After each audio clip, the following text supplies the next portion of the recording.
ماشاءاللہ. یہ اجازت کیا ہوتی ہے؟ یعنی اجازت یہ ہوتی ہے کہ اصل میں تو جو پہلے جو زمانے تدوین حدیث تھا، حدیث جس میں کتابوں کے اندر مدون کی جا رہی تھی، لکھی جا رہی تھی، جمع کی جا رہی تھی، اس دور میں تو سارا دار و مدار یہ ان احادیث کا سندوں پر ہوتا تھا، اور اس کے ذریعے پھر سند کے یعنی سلسلہ ہوتا تھا راویوں کا کہ نبی پاک صلی اللہ علیہ وسلم سے کس نے روایت کیا، ان کے بعد صحابی سے کس نے روایت کیا، تو پھر تابعین سے کس نے روایت کیا، تو آگے چلتے چلتے صاحب کتاب تک وہ سلسلہ پہنچتا تھا.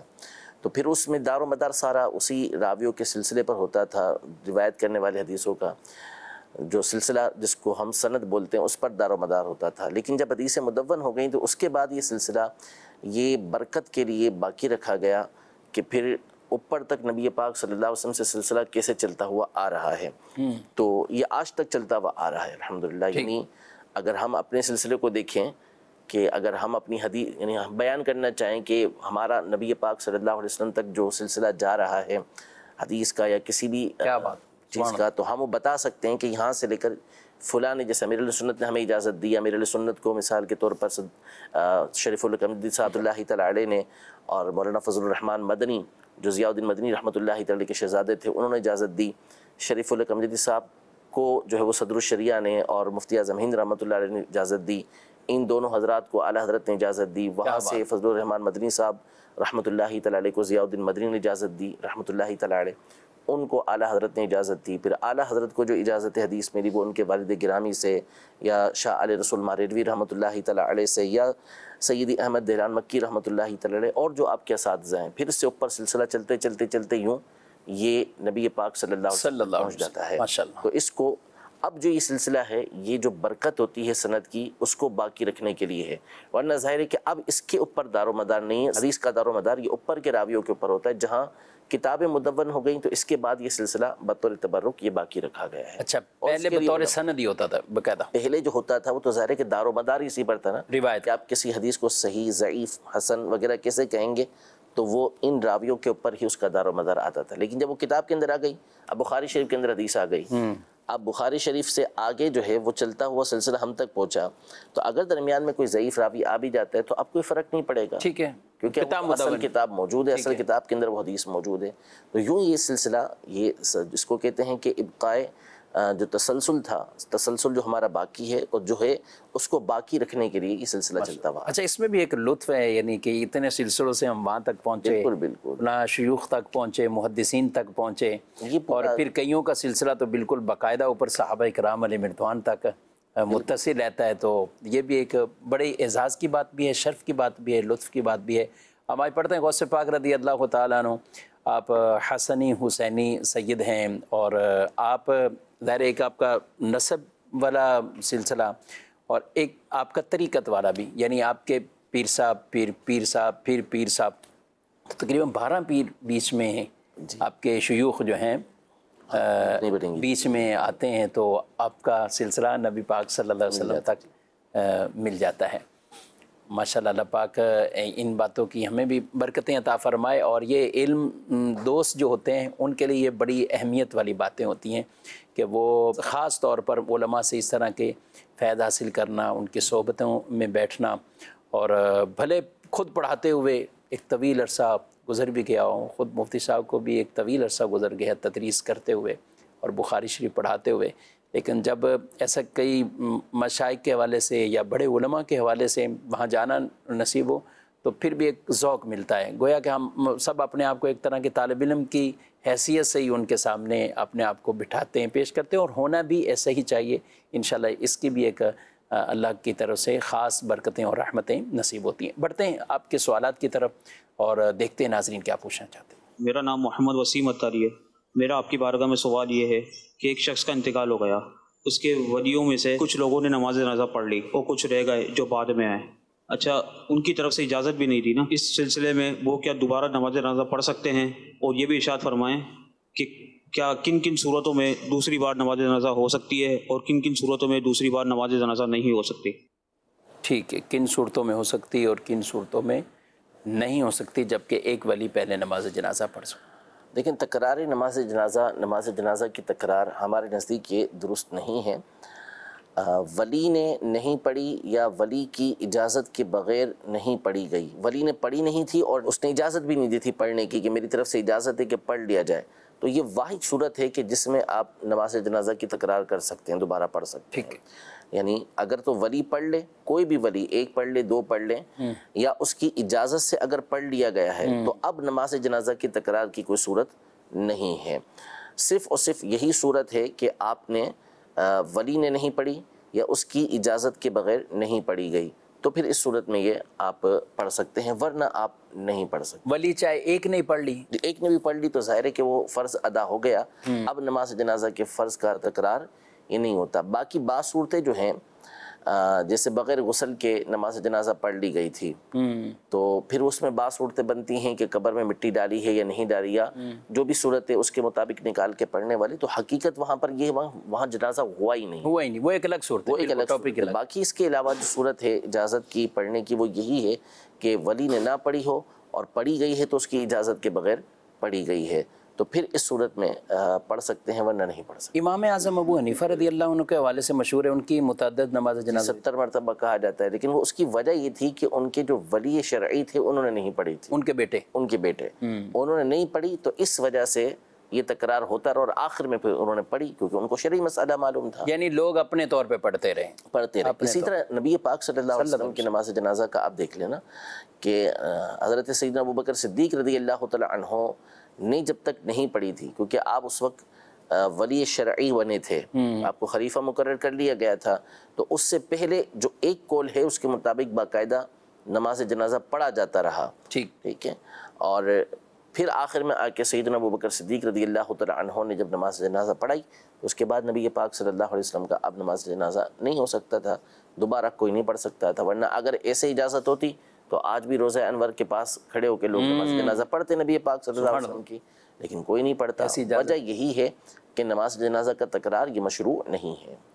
ٹھیک ہے، نماز جنازہ کا ہی گفتگو چل رہی ہے تو ایک سوال ہے، میسیج کے ذریعہ ہے، محمد بلال ہیں آزاد کشمیر سے، کہ نماز جنازہ میں بلند آواز سے قرات کرنا یہ کیسا ہے اور کیا کہتے ہیں؟ اصل میں پہلی بات تو یہ ہے کہ نماز جنازہ کے اندر تلاوت ہے ہی نہیں، قرات ہی نہیں، تلاوت ہی۔ جی، پہلی تکبیر کہنے کے بعد جو آپ نے پڑھنا ہے وہ آپ نے ثنا پڑھنی ہے، دوسری میں آپ نے نبی پاک صلی اللہ علیہ وسلم پر درود پاک پڑھنا ہے، اور تیسری کے بعد آپ نے جو معصور دعا ہے وہ پڑھنی ہے، اور جو قراءت ہے یعنی اگر کسی کو اگر دعا نہیں آتی یا وہ ویسے ہی سورۃ الفاتحہ وغیرہ کوئی صورت ایسی جس میں دعا کا معنی موجود ہے اسے پڑھے گا بھی تو بطور دعا پڑھے گا، قرآن کی نیت سے وہ نہیں پڑھے گا۔ تو جب قراءت ہے ہی نہیں تو پھر اس صورت کے اندر بلند آواز سے قراءت کرنے کا یہاں پر کوئی سوال ہی نہیں ہے، اور یہ جو بھی پڑھی جائیں گی، ثنا پڑھی جائے گی، درود پاک پڑھا جائے گا یا دعا پڑھی جائے گی، یہ تمام کی تمام آہستہ آواز میں پڑھے جائیں گے، بلند آواز سے یہ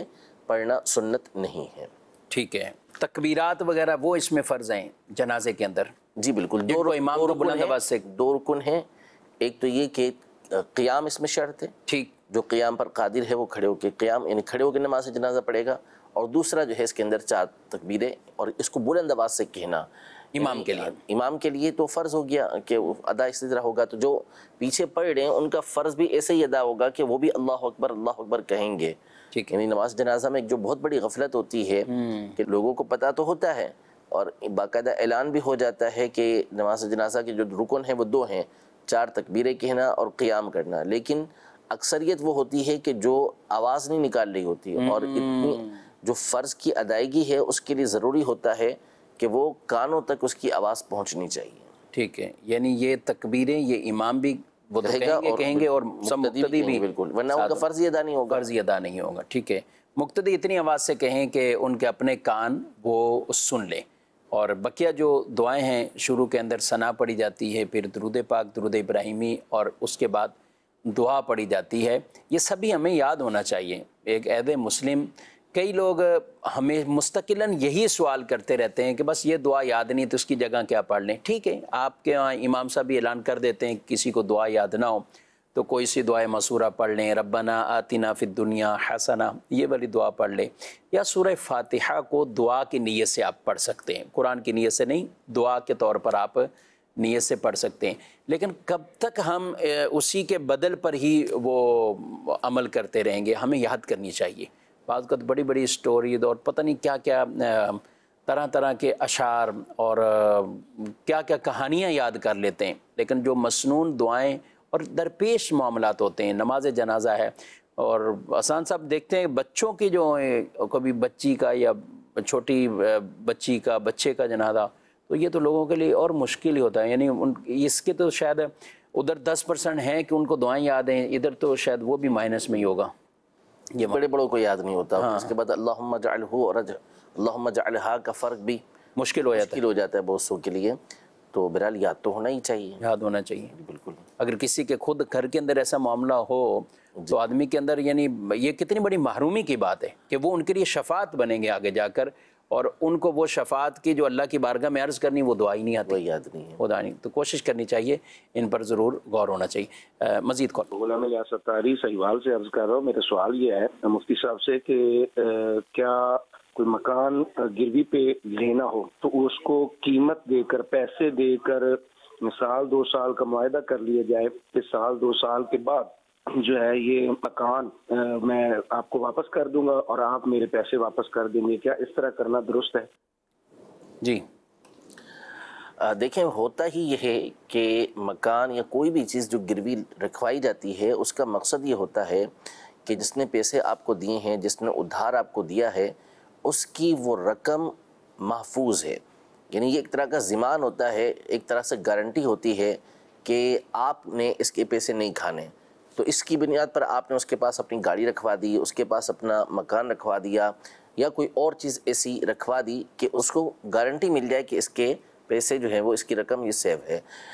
یہاں تک تو کرنا یہ درست ہے کہ کوئی چیز کسی سے قرض لے رہے ہیں کہ بھائی 10 لاکھ 20 لاکھ 30 لاکھ روپے آپ دے دیں، اور اس کی گارنٹی کے طور پر، اس کے ضمان کے طور پر یہ میں آپ کے پاس جو میرا گھر ہے وہ رکھوا رہا ہوں، اس کے کاغذات دے رہا ہوں، یا گاڑی اس کے پاس رکھوا رہے ہیں، یا کوئی اور چیز رکھوا رہے ہیں، تو اتنا کرنے میں کوئی حرج نہیں ہے، اتنا کر سکتے ہیں۔ لیکن اب جو مسئلہ کھڑا ہوتا ہے وہ یہ ہوتا ہے کہ ہمارے یہاں جو چیز گروی رکھوائی جاتی ہے، تو گروی جس کے پاس رکھوائی گئی، جس نے قرض دیا ہے، وہ اس سے بھرپور فائدہ اٹھاتا ہے، اس مکان سے، اس گاڑی سے، اس چیز سے۔ وہ کیا کرے گا کہ بعض اوقات اس مکان میں خود رہنا شروع کر دے گا، یا اس کو آگے کرائے پر دے دے گا، اس کا کرایہ کھانا شروع کر دے گا۔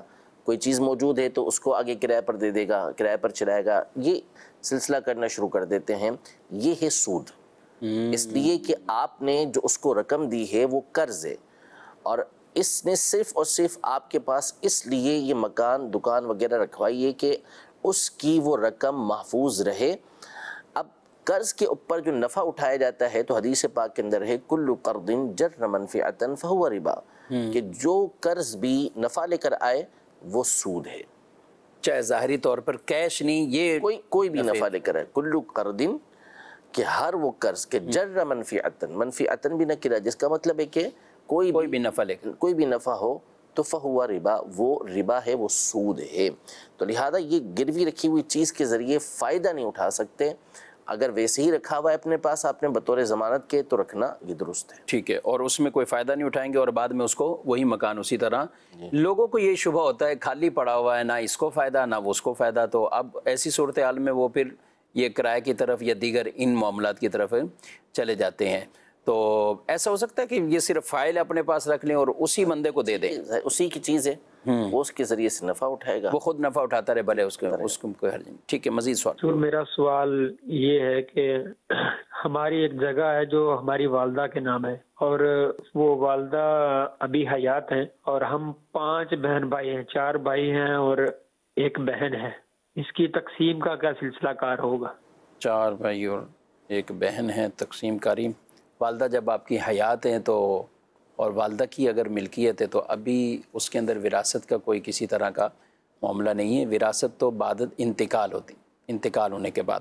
لیکن اس میں یہ بھی ہو سکتا ہے کہ بعض اوقات والد کی پراپرٹیاں ہوتی ہیں اور وہ والدہ کے نام پر ہوتی ہیں، تو کیا کہیں گے؟ بعض اوقات میں اکثر ہوتا یہی اکثر یہی ہے تقریباً کہ بیویوں کے نام پہ نام کر دیتے ہیں اپنی اہلیہ کے، ہوتی یہ حقیقت میں باپ کی ہے، تو اب اس کی پوری تفتیش ضروری ہے ٹھیک، کہ شرعی اعتبار سے صرف قانونی نام کروا دینا، رجسٹری کروا دینا، یہ کسی کی ملکیت کے لیے کافی نہیں ہوتا، ٹھیک، بلکہ اس میں ملکیت کے شرائط ہوتے ہیں کہ کس طرح اس کو قبضہ دیا ہے، تو پھر اس کے بعد وہ چیز کسی دوسرے کی بنتی ہے۔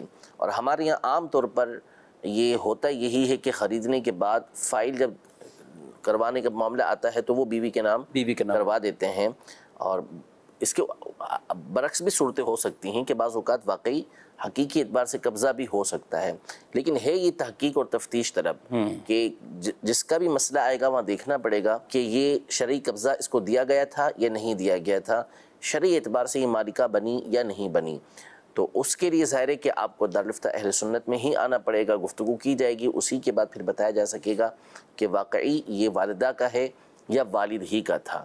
تو والدہ کی صورت میں تو آپ نے صورت بیان کر دی کہ ابھی تو کوئی وراثت کا ہے ہی نہیں کانسیپٹ، کیونکہ وراثت ہوتی ہی انتقال کے بعد ہے، اور والد کا ہے تو پھر وراثت کے اندر والدہ کا بھی حصہ بنے گا اور جو بیٹے بیٹیاں ہیں ان کا بھی حصہ بنے گا، لیکن وہ ڈیٹیل اسی صورت میں بتائی جا سکے گی جب کہ آپ آ کے دارالفتہ میں اس کی تفصیل بیان کریں، اور دونوں صورتوں میں حصوں میں فرق آ جائے گا، یعنی کچھ نہ کچھ معاملات میں فرق آ جائے گا، فرق آئے گا جی۔ ٹھیک ہے۔ دارالفتہ اہل سنت اگر آپ کے شہر میں موجود ہے، جیسے کہ فیصل آباد میں، لاہور میں، سرگودا میں، ملتان میں، گجرانوالہ، یہ پنجاب کے ان شہروں میں دارالفتہ اہل سنت کی باقاعدہ شاخیں موجود ہے، اور ادھر حیدرآباد میں بھی اور کراچی شہر میں الحمدللہ 5 دارالفتہ اہل سنت کراچی شہر میں موجود ہیں۔ تو ہمیں اس طرح کے معاملات میں جب بھی کبھی کسی کا ہو جائے یا پراپرٹی تقسیم کرنی ہو، بعض کا زندگی میں بھی اپنی ملکیت تقسیم کرنا چاہتے ہیں، جی ہاں، اس کے بھی شریعت مطہرہ نے حل بیان کیے ہیں، تو اگر اس طرح کوئی چاہتا ہے تو آپ بالکل وہ بھی آ کر پوچھ سکتے ہیں کہ ہم زندگی کے اندر اس کی یوں تقسیم چاہتے ہیں یا شرعی کیا حکم ہے، وہ آپ کو انشاءاللہ بتا دیا جائے گا کہ اگر زندگی میں ہی بانٹنا چاہتے ہیں تو اس کا یہ طریقہ کار ہے، تاکہ وہ قبضے والی صورتیں بھی پوری ہو جائیں۔ زندگی میں بعض اوقات لوگ صرف نام کرتے ہیں، قبضہ نہیں دیتے، پھر مرنے کے بعد وہی دوبارہ مسائل کھڑے ہوتے ہیں اور آپس میں پھر لڑائی جھگڑے ہوتے ہیں۔ تو جو بھی اس طرح کے بٹوارے کے معاملات ہوں، ہمیں اس کا شرعی باقاعدہ فتویٰ لے لینا چاہیے تاکہ بعد میں اس طرح کے مسائل بھی پیدا نہ ہوں۔ مزید سوال؟ میرا نام غلام سجاد اتاری۔ ایک شخص سنتیں ادا کر رہا ہے اور اسی دوران دوسری اذان جمعہ شروع ہو جاتی ہے یا خطبہ جمعہ شروع ہو جاتا ہے، تو اب وہ سنتیں جو ادا کر رہا ہے، اس شخص کے لیے اس کی سنتوں کا کیا حکم ہوگا؟ اس مسئلے کی شرعی وضاحت فرما دیجئے۔ جی دیکھیں، اول تو کوشش یہی ہونی چاہیے کہ جو بھی ہے اسے چاہیے کہ وقت کو دیکھ کر ہی سنتیں وغیرہ شروع کر لے۔ کسی نے سنتیں شروع کر دی ہیں اور خطبہ شروع ہو گیا ہے تو جلدی جلدی اپنی نماز کو وہ مکمل کر لے اور اسے پورا کر کے خطبے کے اندر شامل ہو جائے۔ جی مزید سوال؟ یہ میرا سوال مفتی حسان صاحب سے ہے کہ ہمارے پاس 1 تولہ سونا ہے، کیا اس کی زکوٰۃ بنتی ہے؟ تو رہنمائی فرمائیں، جزاک اللہ خیر۔ 1 تولہ سونا ہے، 1 تولہ سونا، اب فقط 1 تولہ سونا ہے، اس کے علاوہ کچھ بھی نہیں ہے، نہ چاندی ہے اس کے علاوہ کچھ، نہ اس کے علاوہ بیچنے کا کوئی سامان موجود ہے، نہ ہی ان کے پاس 52.5 تولہ چاندی کی جو رقم ہوتی ہے اس کے علاوہ، نہ ان کے پاس ضرورت کے علاوہ کوئی رقم ہے۔ ایک تو ضرورت کے لیے جو رقم ہوتی ہے وہ اپنی جگہ پر، اس کے علاوہ ان کے پاس اور رقم کچھ موجود نہیں ہے، تو ایسی صورت میں ان کے اوپر زکوٰۃ واجب نہیں ہے، ٹھیک، صرف 1 تولہ سونے کی وجہ سے۔ لیکن اگر اس 1 تولہ کے ساتھ کچھ چاندی ہے، کچھ رقم جو ہے وہ ان کی ضرورت کے علاوہ موجود ہے، یا بیچنے کا سامان ان کے پاس موجود ہے، تو اب یہ آپس میں ملا دیا جائے گا۔ ملانے کے بعد دیکھیں گے کہ یہ رقم، ان دونوں کی رقم مل کر 52.5 تولہ چاندی کی رقم تک پہنچتی ہے یا نہیں۔ جب 52.5 تولہ چاندی کی رقم کو پہنچ جائے گی تو پھر اس صورت میں اس کے اوپر زکوٰۃ لازم ہو جائے گی۔ ٹھیک ہے۔ اچھا، کوئی اور جیسے عام طور پہ لوگ کہتے ہیں برتن ہیں، جہیز ہے، یہ اتنی چیزیں ہیں، ان کو نہیں شمار؟ ان کو شمار نہیں کیا جائے گا، ان زکوٰۃ دینے کے حوالے سے ان کو شمار نہیں کیا جائے گا، کہ زکوٰۃ جو ہوتی ہے وہ سونے چاندی پر ہوتی ہے، رقم کرنسی وغیرہ اسی کے اندر پرائز بونڈ آ جاتے ہیں اس پر ہوتی ہے، یا بیچنے کے سامان کے اوپر، مال تجارت جس کو کہتے ہیں، جو بیچنے کی نیت سے لیا تھا اس کے اوپر زکوٰۃ لازم ہوتی ہے، اور پھر کچھ جانوروں کی شرائط ہوتی ہیں اس کے ساتھ ان کے اوپر زکوٰۃ ہوتی ہے۔ باقی جو استعمال کا سامان ہوتا ہے یا استعمال کا نہ بھی ہو لیکن بیچنے کے لیے نہ ہو تو پھر اس صورت میں زکوٰۃ واجب نہیں ہوتی۔ ٹھیک ہے۔ کہتے ہیں نماز کے دوران اگر قیام کی حالت میں آدمی ہو اور اس کو پاؤں یا پنڈلی پر کہیں کھجانے کی حاجت ہے تو اب وہ جھک گیا تو کوئی مسئلہ ہوگا؟ کیسے جھکا، دیکھنے والا دیکھے گا تو اس کو لگے گا کہ یہ نماز کے اندر نہیں ہے اور یہ اصلاح نماز کی کوئی صورت بھی نہیں ہے. تو عمل کثیر وہ ہوتا ہے کہ جسے دور سے دیکھنے والا دیکھے اور دیکھ کر یہ سمجھے کہ یہ نماز کے اندر نہیں ہے اور وہ کام بھی اصلاح نماز کے لیے نہ ہو. یعنی نماز کی کوئی درستی کرنی ہے، مثال کے طور پر کپڑا کھل رہا ہے کہ ستر کھل جائے گا، اس کو محفوظ رکھنے کے لیے وہ عمل کثیر کرتا ہے، تو پھر ان چیزوں کی اجازت ہوتی ہے. لیکن یہاں پر تو بہت ساری صورتیں ہو سکتی ہیں. کمر کو تو کھجانے میں مسئلہ نہیں ہے کہ ہاتھ باندھا ہوا ہے، کسی بھی مقام پہ خارش ہو رہی ہے یا ان کا وہی ہے کہ جھکنا پڑ رہا ہے حد رکوع تک، یا اس سے بھی کوئی ایسا جھک جاتا ہے. صورتیں ہو جاتی ہیں. اب جیسے مثال کے طور پر تلوے کے اندر گیا جو ہے وہ ٹخنے کے اندر ان کو ہو رہی ہے خارش، تو پاؤں کے ذریعے اس کو کھجا لیں. ہاں بعض کا ایک پاؤں اٹھا کے لوگ دوسری پنڈلی کو بھی کر سکتے ہیں اس طرح. اور دوسرا یہ کہ اصل میں کون سی انہیں تراویح پڑھنی ہے. تراویح کے اندر ایسا ہو تو کہ الگ بات ہو رہی ہے، شبینہ پڑھ رہے ہوں تو الگ بات ہو رہی ہے. ٹھیک ہے. ظاہر ہے کہ 2 رکعت نماز پڑھ رہے ہیں، 4 رکعت پڑھ رہے ہیں، تو اس میں دیر کتنی لگتی ہے. رکوع میں جا رہے ہیں یا سجدے میں جا رہے ہیں، اس وقت اسے کھجا رہے ہیں. تو تھوڑا سا ویسے بھی فوری طور پہ کھجانا اور ہاتھوں کو اٹھا لینا یہ مناسب ہوتا بھی نہیں ہے، سوائے یہ کہ آپ کی توجہ بہت زیادہ اس سے بٹ رہی ہے. ظاہر ہے کوئی مچھر یا اس طرح کی چیز کاٹ رہی ہوتی ہے، یہ بہت تکلیف دیتی ہے. جو ایسی صورت ہے نا وہ الگ ہے. ورنہ اس کے علاوہ بعض لوگ بالکل معمولی باتوں کے اوپر ہاتھ اٹھا رہے ہوتے ہیں تو وہ نہیں کرنا چاہیے. باقی اس میں تو بعض صورتیں پھر نماز کے فاسد ہونے کی، ٹوٹنے کی بھی بن جاتی ہیں. ٹھیک ہے. سوال ہم نے گفتگو کی ہے نبی پاک صلی اللہ علیہ وسلم کی نماز جنازہ کے حوالے سے، تو سوال یہی آیا کہ کس نے پڑھائی تھی. دیکھیں یہاں علماء کے 2 طرح کے قول ہیں. بعض کے مطابق نماز جنازہ جس طرح ہم آپس میں ہماری نماز جنازہ ہوتی ہے اس انداز میں نبی پاک صلی اللہ علیہ وسلم کی نماز جنازہ نہیں ہوئی، بلکہ نبی پاک صلی اللہ علیہ وسلم کے نماز جنازہ جو حجرہ مبارکہ تھا اس میں آپ علیہ السلام کی جسم مبارک رکھا ہوا تھا. صحابہ کرام علیہم رضوان گروہ در گروہ آتے اور درود پاک پڑھتے اور باہر تشریف لے آتے. پھر اس کے بعد اور آتے، یوں ایک ایک گروہ کر کے آتا، کچھ لوگ آتے جاتے، اسی طرح درود پاک پڑھ کے باہر نکلتے چلے جاتے تھے. پھر آخر میں فرشتوں نے بھی اسی طرح درود پاک پیش کیا. تو یہ ایک قول ہے بعض علماء کرام کا کہ اس انداز میں نماز جنازہ ہوئی. اور دوسرا قول یہ ہے کہ نبی پاک صلی اللہ علیہ وسلم کی باقاعدہ اسی انداز میں نماز جنازہ ہوئی جیسا کہ دیگر مسلمانوں کی ہوتی ہے. تو اس میں یہ تھا کہ لوگ مسلسل آتے، جماعت در جماعت ہوتی چلے جاتی، اور چونکہ ولی شرعی اس وقت تھے حضرت سیدنا ابوبکر صدیق رضی اللہ تعالیٰ عنہ، جو خلیفہ اول مقرر ہوئے، مسلمانوں کے پہلے خلیفہ تھے، اور صحابہ کرام علیہم رضوان کا اجماع ہے ان کی خلافت پر، اور اسی طرح ان کی افضلیت کے اوپر بھی اجماع ہے ان تمام صحابہ کرام علیہم رضوان کا. تو یہ خلیفہ شرعی تھے. سب سے آخر میں آپ تشریف لے کر آئے، اور جب آپ نے جماعت کروا دی، نماز جنازہ پڑھا دی، تو اس کے بعد پھر کسی نے نماز جنازہ نہیں پڑھی. ٹھیک ہے. اور یہ دونوں روایات اعلیٰ حضرت امام مسند نے ذکر کیا، 9ویں جلد کے اندر آپ اسے پڑھ سکتے ہیں. ٹھیک ہے. مزید میں محمد بلال زارتاری فیصل آباد سے بول رہا ہوں. صاحب کی بارگاہ میں یہ عرض ہے، ہر طرح کے نفل بیٹھ کر پڑھ سکتے ہیں؟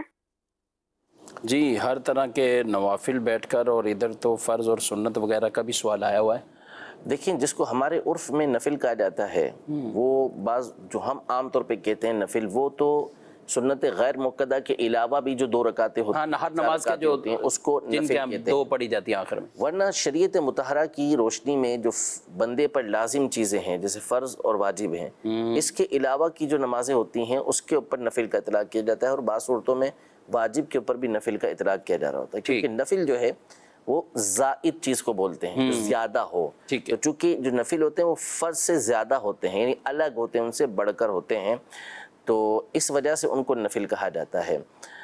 تو فرض تو کسی صورت بھی بیٹھ کر نہیں پڑھ سکتے سوائے مجبوری کے، ایسا مجبوری کہ بندہ قیام پر قادر نہیں ہے تو وہ پھر وہ بیٹھ کے پڑھ سکتا ہے. اسی طرح وطر ہیں جو واجب ہیں، اسی طرح عیدین کی نماز جو واجب ہے. سنتوں میں جو فجر کی 2 سنتیں ہیں ان میں لازم ہے کہ بندہ کھڑے ہو کر ہی نماز پڑھے گا. یہ ایک طرح سے واجب سے بالکل ملی ہوئی 2 رکعتیں ہیں، تو اس لیے حکم یہ ہے کہ بغیر عذر شرعی کے، اجازت شرعی کے، ان کو بیٹھ کر نہیں پڑھا جا سکتا. تو یہ 3 طرح کی نمازیں، فرض، واجب اور سنت فجر، اس کو تو بیٹھ کر آپ نہیں پڑھ سکتے. اس کے علاوہ باقی جتنی بھی نمازیں ہیں، چاہے کوئی سی سنتیں ہوں، سنت مؤکدہ ہوں، سنت غیر مؤکدہ ہوں، ان تمام کو بیٹھ کر پڑھنے کی اجازت ہے، مگر 2 باتیں. ایک یہ کہ بیٹھ کر اگر آپ نے بغیر کسی مجبوری کے پڑھا تو آپ کا جو ثواب ہے وہ آدھا ہو جائے گا، اور دوسرا تراویح کے حوالے سے علماء کا اختلاف ہے.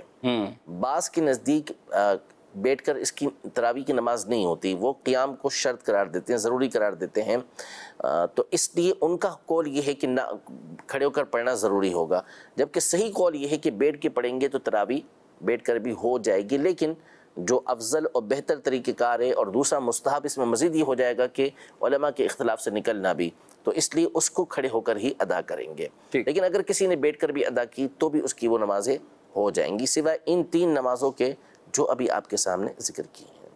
ٹھیک ہے، مزید سوال. میرا مفتی صاحب سے یہ سوال ہے کہ اگر 2 لوگوں کی برسی ایک ہی مہینے میں آ رہی ہو، مثلا ایک کی پہلی برسی ہو اور دوسرے کی دوسری برسی ہو، تو کیا ایک ہی وقت میں ایک ہی جگہ پر دونوں کی فاتح خوانی اور برسی کا انعقاد کر سکتے ہیں؟ ایک پہلے سال میں اور ایک کو 2 سال ہو چکے ہیں. دیکھیں اس میں کوئی مسئلہ نہیں ہے، ایک سال ہوا ہو، 2 سال ہوئے ہوں، یا 3-4 افراد کے اسی طرح جو ہے وہ جمع ہو گئے ہوں، تو سب کا ساتھ کرنے میں کوئی حرج نہیں ہے. اصل دیکھیں یہ چیزیں جو ہوتی ہیں وہ عرفی ہوتی ہیں، یعنی عرف کے اعتبار سے یہ چیزیں مقرر کی جاتی ہیں تاکہ لوگ جمع ہوں اور جمع ہو کر میت کے لیے زیادہ سے زیادہ ایصال ثواب کا اہتمام کر سکیں.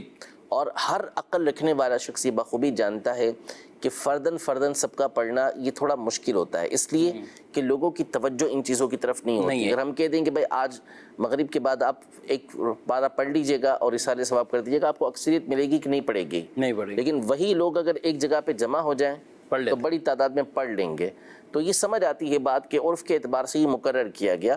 تو یہ عرف کے اعتبار سے اور اس کو مقرر کرنا بالکل ٹھیک ہے کہ نیک کاموں کے لیے دن مقرر کیا جا سکتا ہے. اس پر کثیر احادیث طیبہ نبی پاک صلی اللہ علیہ وسلم کی موجود ہیں، لیکن یہ واجب نہیں ہے. شرعی اعتبار سے یہ تعین کرنا لازم نہیں، اس کو لازم سمجھنا بھی ٹھیک نہیں ہے، اور نہ کوئی اہل سنت میں سے اس کو لازم سمجھتا ہے. بالکل ایسے ہی. تو اصل جو مقصد ہوتا ہے، اور اب تو بہرحال ہمارے سامنے کی بات ہے، نتیجہ کہتے ہیں ہم، ہوتا کب ہے؟ دوسرے دن ہو رہا ہوتا ہے.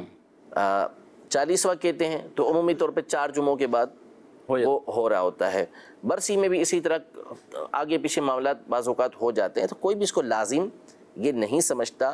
تو یہ صرف اور صرف اس لیے ہوتے ہیں تاکہ آسانی کے ساتھ جمع ہو کر ایصال ثواب کیا جا سکے. تو اگر ایک ساتھ 4 5 6 بندوں کے عرس آ بھی رہے ہیں، برسیاں آ بھی رہی ہیں، تو وہ ایک ہی دن میں مقرر کر کے کی جا سکتی ہیں، اس میں کوئی حرج نہیں. اور ہم تو کئی ایسے خاندان یا فیملی والوں کو جانتے ہیں کہ جو باقاعدہ جن کے عزیز کے کسی کے 1 مہینے بالفعل ربیع الاول میں کسی کا انتقال ہوا، ایک ربیع ثانی میں، تو وہ بیچ کی کوئی تاریخ رکھ کر سالانہ ان کے محفل یا ایصال ثواب کی صورت ہو جاتی ہے.